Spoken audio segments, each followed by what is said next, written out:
Le Royaume du Maroc et l'Union européenne ont conclu ce jeudi 2 octobre 2025 un amendement majeur à leur accord agricole, actant l'intégration officielle des provinces du Sud dans le régime tarifaire préférentiel. Cet accord, fruit de plusieurs mois de négociations, confirmait l'accès des produits agricoles issus des régions de l'Ayoun, Saka El Amra et Dakhla Oued Adaheb dans le Sahara marocain au marché européen aux mêmes conditions que ceux du reste du Royaume. L'amendement introduit notamment un étiquetage d'origine apportant transparence et traçabilité aux exportations marocaines vers l'Union européenne. Une avancée saluée comme un levier de développement pour le secteur agricole et l'emploi dans ces régions.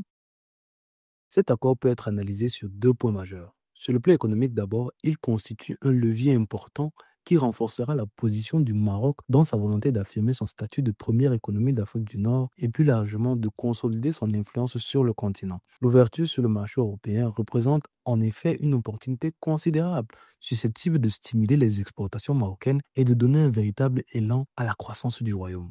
Deuxièmement, si cet accord soulève certaines réserves sur le plan juridique notamment, il s'inscrit quand même comme une avancée géopolitique majeure. En effet, son adoption reviendra alors à une reconnaissance, certes implicite par l'Union européenne, de la souveraineté du Maroc sur le Sahara occidental, à l'instar de la France et d'autres pays qui ont déjà pris une position dans ce sens.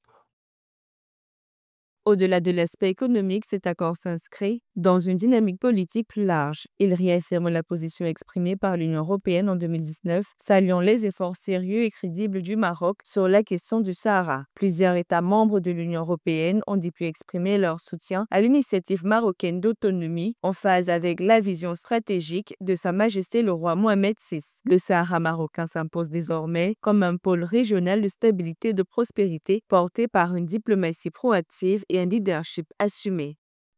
L'intérêt des grandes puissances mondiales et régionales pour les activités économiques au Sahara marocain est leur volonté de promouvoir le commerce et l'investissement dans la région afin de faire du Sahara un lien entre l'Europe et l'Afrique, entre la Méditerranée et l'Atlantique. Dans un communiqué officiel, le ministre marocain des Affaires étrangères, Nasser Bourita, a indiqué que la signature formelle de l'accord se tiendra prochainement à Bruxelles. Il a précisé que son application provisoire prendra effet dès la signature en attendant la finalisation des procédures internes. M. Bourita a également rappelé que le Maroc reste un partenaire stratégique pour l'Union européenne avec un volume d'échanges commerciaux dépassant 60 milliards d'euros par an englobant les secteurs industriels, agricoles et technologiques. Un partenariat qui se consolide dans un contexte de redéfinition des équilibres géopolitiques régionaux.